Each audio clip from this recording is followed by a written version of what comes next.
My colleague Shrikant is here. Shrikant, आपने क्या कोशिश किया? He tried to talk to the authorities और आपको क्या response मिला? अभी क्या situation है जैसलमेर में?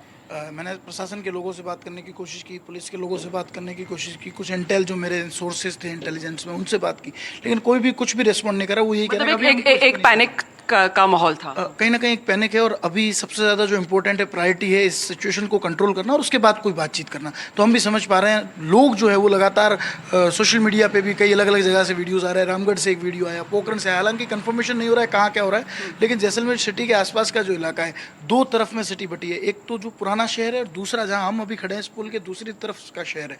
दोनों ही तरफ से आवाज़ आई, और ज़्यादा जो आवाज़ें हैं वो एयरपोर्ट की तरफ से और शहर के भीतरी, शहर के आसपास से सुनाई दे रही है। हालांकि पुलिस पूरे ब्लैकआउट की लिए और पूरी मुस्तैदी कर रही है, लेकिन कहीं ना कहीं आवाज़ें रुक रुक कर आ रही है। हमने अभी कुछ देर पहले भी आवाज़ें सुनी, आप भी मेरे साथ थी, जिस तरह से ड्रोन उड़ते हुए जैसे लगा, वो ड्रोन था या क्या ये कंफर्मेशन नहीं है, लेकिन लोगों का कहना है कि इस तरह की लाइट्स ब्लिंक हुई और ड्रोन जैसा कुछ एकदम स्पीड में गया, तो लग रहा है कि ऐसा कुछ हुआ है। और इसी बीच सीएम और सीएस के जो है, ये भी मेरे सोर्सेज से मुझे पता चला है कि जयपुर में जो है वो सीएस सुधांशु पंत और सीएम भजनलाल शर्मा जो है वो सभी जो बॉर्डर इलाके हैं, गंगानगर, बीकानेर, बाड़मेर, जैसलमेर, इन तमाम जगहों के एसपी और कलेक्टर्स के साथ मीटिंग कर रहे हैं। इमरजेंसी मीटिंग की गई है, और ये भी कहा गया है कि इन बॉर्डर इलाकों में जो है वो जितने भी लोग हैं, जहाँ पद खाली है सरकारी, वो आसपास के जिलों से तुरंत भरे जाए। मतलब कहीं ना कहीं एक बड़ी इमरजेंसी। जी देखिए बिल्कुल। सो Vishnu, I have also, like I'm telling you, I was trying to get back into Jaisalmer town because when I was standing on the road, I saw these lights going off, in the sky, and I could hear sounds of like what sound like blasts happening.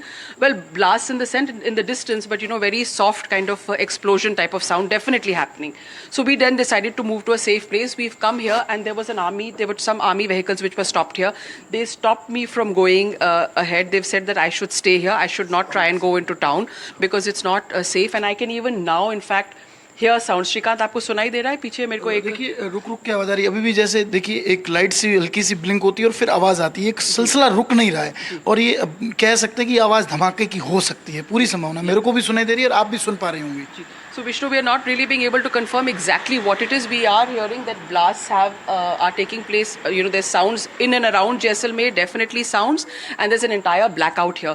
So we've also taken shelter under a bridge. We are reporting from here, and we've opened our light very little, so you can just see us, so that we can give you a report. And we've also heard news that somewhere in Pokhran also people have seen lights. And of course, what Shrikant just said, we've heard on the various groups or WhatsApp groups that the Chief Minister is taking emergency meeting in Jaipur. But of course, my colleagues in Jaipur will be able to confirm that better.